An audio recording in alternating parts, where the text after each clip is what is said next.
Okay, you have bought a lovely, beautiful Skywatcher Heritage 100 millimeter telescope. Beautiful colors. I wish they had this color for the refractors, a little golden also, something like that. But anyway, it's a very beautiful telescope. It's a very capable, better than whatever I could have when I was a kid. And it has a very good mirror, I must say that. And the image you get with this is quite sharp. The thing is that the telescope has a f number which is only 4. That means it's a fast telescope. It gives you very wide angle view. But if you want to watch objects which are like moon or Jupiter and you want to see more details on them, it's better to have a telescope which has a higher f number. Higher f number means, what is f number first of all? F number is the focal length of the telescope. So the light path from here to here, which is 400 millimeter, divided by the aperture of the telescope. So aperture of the telescope is 100 millimeter. F number, the focal length is 400. 400 divided by 100, both of them are in millimeters, gives you the number of f4. You can actually increase the f number if you reduce the d, the diameter. So if I can by one mean reduce the f number, the d number, I go with a lower, a higher f ratio, and that helps me to actually see more details on the moon, better details or more stable, richer, sharper, crisper, and the planets. It practically makes it a slower telescope in the astronomical terms. This is a fast telescope. The f number is low. If I can make it to f number 10 or 20, 19, I can make it to be slower, and that means makes it practically a planetary telescope also. There is a aperture stop here, but this is at the center, and this obstructed by the central obstruction here, the secondary mirror here. So if you want to avoid that, we can make an off-center circle like the one that is here, and for that I will show you how to make one. I will show you. Okay, this is a telescope actually on a beautiful Dobsonian. I bought this telescope for just the Dobsonian mount to it, but the telescope itself is really good quality. Let me dismantle it and I will show you how to do it. Okay, as you can see, I have now the telescope optical tube assembly separated from the Dobsonian mount.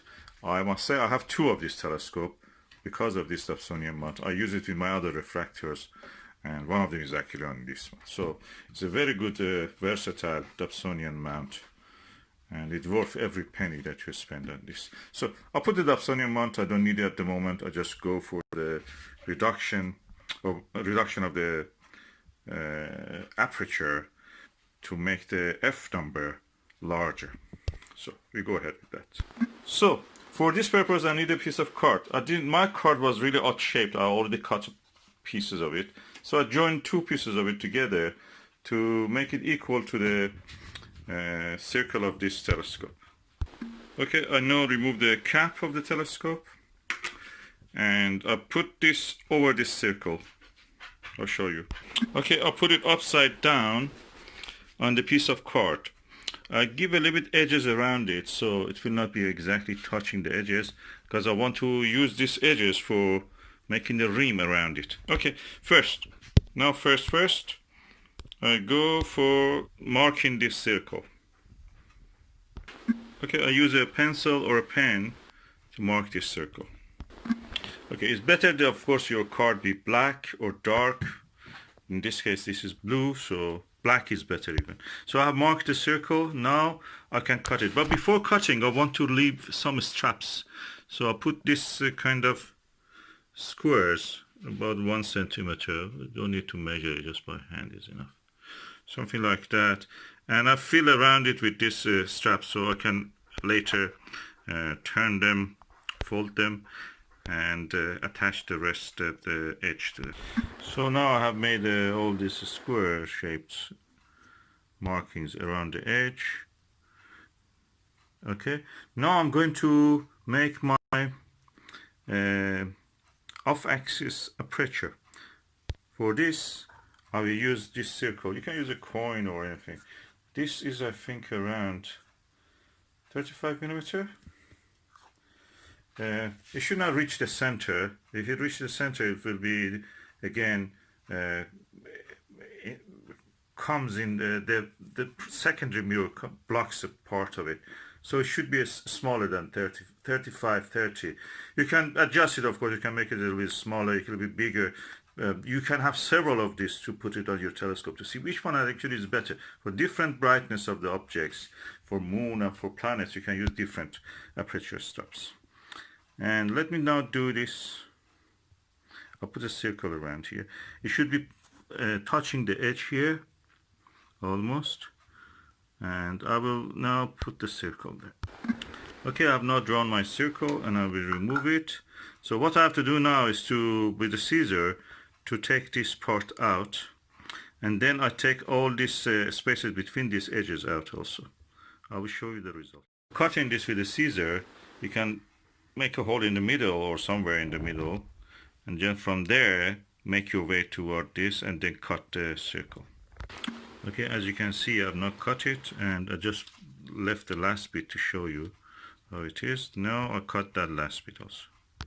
Okay, I've cut the last bit and I remove it now. I have now my off-axis field stop, off-axis aperture stop here. And now I cut the rest of the stuff. I will show you. Okay, you can see what I'm doing now, okay? And I'm cutting this, and when I'm finished, I will turn them this way and join them with a piece of paper all together. So they will go like that on the telescope tube. Okay, now the aperture stop is finished, almost. The only thing is that when you are here at this area, it gets thin. One way of avoiding this is just to put your circle a little bit away from the edge. But here I made that mistake. But anyway, I gave a little bit thickness out of the circle, as you can see. So I didn't exactly went on the line. I just moved a little bit out of it. So at this stage, the aperture stop is ready. You can just sellotape it on the top. But if you want, you can just bend these edges, all these edges. I will show you. Okay, you can bend all the edges as I've shown here, and join them with a strip of this cardboard. I've run out of it, so if you have one for yourself, a little bit left, you can do it. You can do it with a different color material. It doesn't need to be the same color. And then what you will do, you put it like that on your telescope. At this stage is ready. You can just sellotape it. Just put one sellotape here, one sellotape here. You can remove it when you don't use it. But I recommend you build that edge so it will be something easy to remove and put without damaging your beautiful artifact. Handicraft. So that is ready. Now I have a off-axis aperture stuff. My F number is yet the same. Focal length is 400, but my diameter of the aperture, the opening, light gathering opening, is almost half or less than half. This was 100. This is now probably 3 or 4 centimeter. So 400 divided by 40, 4 centimeter, 40 millimeter, that means 400 divided by 40 is 10. Now I have a telescope which is F10. The F number, focal ratio number, focal length divided by aperture opening makes it 10. So it's very slower telescope. Is very good for viewing the planetary surfaces, for moon, for other things. So because it's practically, you have reduced the glare, the excess light that may dazzle your eye, or hide the details that you want to see in the lower light, just make a little reduction in the light. That makes it possible. You can make several of these. You can make it smaller than this, you can make it a little slightly bigger. And if you make 2 of these, actually you can use that 2 apertures for achieving the most accurate focus for yourself. You have to practice on that. This is another issue that you will learn. But at this stage, this is ready. You can just sellotape it here, sellotape here, or as I mentioned, use a cardboard band here, a piece of cardboard, something around here, to join these tabs and make something like this that you can put it on and lift it at your own will. That's done. Now you have a full aperture stop.